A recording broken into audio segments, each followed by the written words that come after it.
സംസ്ഥാനത്തുടനീളം ശക്തമായ മഴയാണ് പെയ്യുന്നത്. അതുകൊണ്ട് തന്നെ വലിയ ജാഗ്രത വേണം. മഴയുണ്ട്, സൂക്ഷിക്കുക.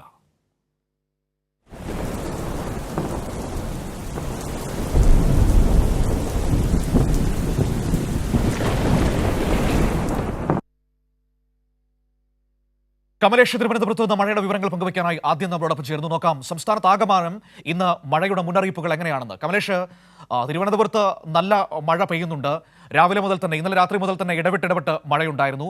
സംസ്ഥാനത്ത് ഇന്ന് 5 ജില്ലകളിൽ റെഡ് അലർട്ട് ഉണ്ടായെന്നാണ് മനസ്സിലാക്കാൻ കഴിയുന്നത്. അതായത് അതിതീവ്ര മഴയുടെ മുന്നറിയിപ്പ് സംസ്ഥാനത്തെ വിവിധ ജില്ലകളിൽ നിലനിൽക്കുന്നുണ്ട്. 3 ജില്ലകളിൽ അവധിയും നൽകിയിട്ടുണ്ട്. എന്താണ് മഴയെക്കുറിച്ചുള്ള പൊതുവായ വിലയിരുത്തൽ നമുക്ക് നൽകിയിരിക്കുന്നത്? മനു, തീർച്ചയായും മഴ തന്നെയാണ് തിരുവനന്തപുരത്ത് മാത്രമല്ല സംസ്ഥാനത്താകെ അതിതീവ്ര മഴ തന്നെയാണ് തുടരുന്നത്. നാളെയും കൂടി ഈ നിലയിൽ അതിതീവ്ര മഴ തുടരുമെന്നുള്ളതാണ് മുന്നറിയിപ്പുള്ളത്. ഇന്ന് 5 ജില്ലകളിൽ റെഡ് അലർട്ട് പ്രഖ്യാപിച്ചിട്ടുണ്ട്. കാസർഗോഡ്, കണ്ണൂർ, കോഴിക്കോട്, വയനാട്, മലപ്പുറം ജില്ലകളിലാണ് റെഡ് അലർട്ട് ഉള്ളത്. 4 ജില്ലകളിൽ ഓറഞ്ച് അലർട്ടുമുണ്ട്. തിരുവനന്തപുരം ഉൾപ്പെടെയുള്ള ജില്ലകളിൽ യെല്ലോ അലർട്ടാണ് നിലവിലുള്ളത്. ഏതായാലും മഴ ശക്തമായി തന്നെ തുടരുന്നുണ്ട്. കഴിഞ്ഞ ദിവസങ്ങളിലെല്ലാം മഴ കനക്കുന്ന സാഹചര്യം തന്നെയാണ്. ഇന്ന് രാവിലെ തൊട്ട് നിർത്താതെ, ചെറിയ തോതിലാണെങ്കിൽ പോലും നിർത്താതെ മഴ പെയ്യുന്ന ഒരു സാഹചര്യമാണ് തിരുവനന്തപുരത്തുള്ളത് എന്നുള്ളതാണ്. നാളെയാണെങ്കിൽ കണ്ണൂർ, കാസർഗോഡ് ജില്ലകളിൽ മാത്രമാണ് റെഡ് അലർട്ട് ഉള്ളത്. അത് കഴിഞ്ഞുള്ള ദിവസങ്ങളിൽ നിലവിൽ ഇപ്പോൾ റെഡ് അലർട്ട് കാണിക്കുന്നില്ല. അതായത് റെഡ് അലർട്ട് പ്രഖ്യാപിച്ചിട്ടില്ല മറ്റ് ദിവസങ്ങളിൽ. അതായത് നേരത്തെ തന്നെ കേന്ദ്ര കാലാവസ്ഥാ നിരീക്ഷണ വകുപ്പിന്റെ ഒരു പ്രഖ്യാപനം അല്ലെങ്കിൽ ഒരു മുന്നറിയിപ്പ് ഉണ്ടായിരുന്നത് 20-ാം തീയതി വരെ കനത്ത മഴ തുടരും എന്നുള്ളതാണ്. 20-ാം തീയതി വരെ, അതായത് നാളെ വരെയാണ് റെഡ് അലർട്ട് നിലവിൽ ജില്ലകളിൽ ഉള്ളത്. ഇന്നിപ്പോൾ 5 ജില്ലകളിലുണ്ട്. നാളെ കാസർഗോഡ്, കണ്ണൂർ ജില്ലകളിലും അതിതീവ്ര മഴ തുടരും എന്ന മുന്നറിയിപ്പ് തന്നെയാണ് ഉള്ളത്.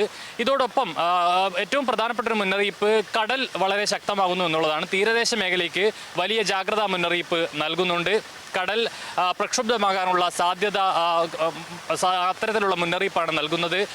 ഉയർന്ന വേഗത്തിൽ, അതായത് വളരെ ഉയർന്ന തിരമാലകൾ ഉണ്ടാകാനുള്ള സാധ്യതയുണ്ട്. അതോടൊപ്പം ശക്തമായ കാറ്റിനുള്ള സാധ്യത, മണിക്കൂറിൽ 50 കിലോമീറ്റർ വരെ വേഗതയിൽ കാറ്റ് വീശാനുള്ള സാധ്യതയാണ് കൽപ്പിക്കപ്പെടുന്നത്. അതുകൊണ്ട് തന്നെ ഈ തീരദേശ മേഖലയിൽ താമസിക്കുന്ന ആളുകൾ ജാഗ്രത പാലിക്കണം എന്ന മുന്നറിയിപ്പുണ്ട്. കഴിഞ്ഞ ദിവസങ്ങളിൽ തന്നെ ഈ മത്സ്യബന്ധനത്തിന് വിലക്ക് ഏർപ്പെടുത്തിക്കൊണ്ടുള്ള ചില നിർദ്ദേശങ്ങളും വന്നിട്ടുണ്ട്.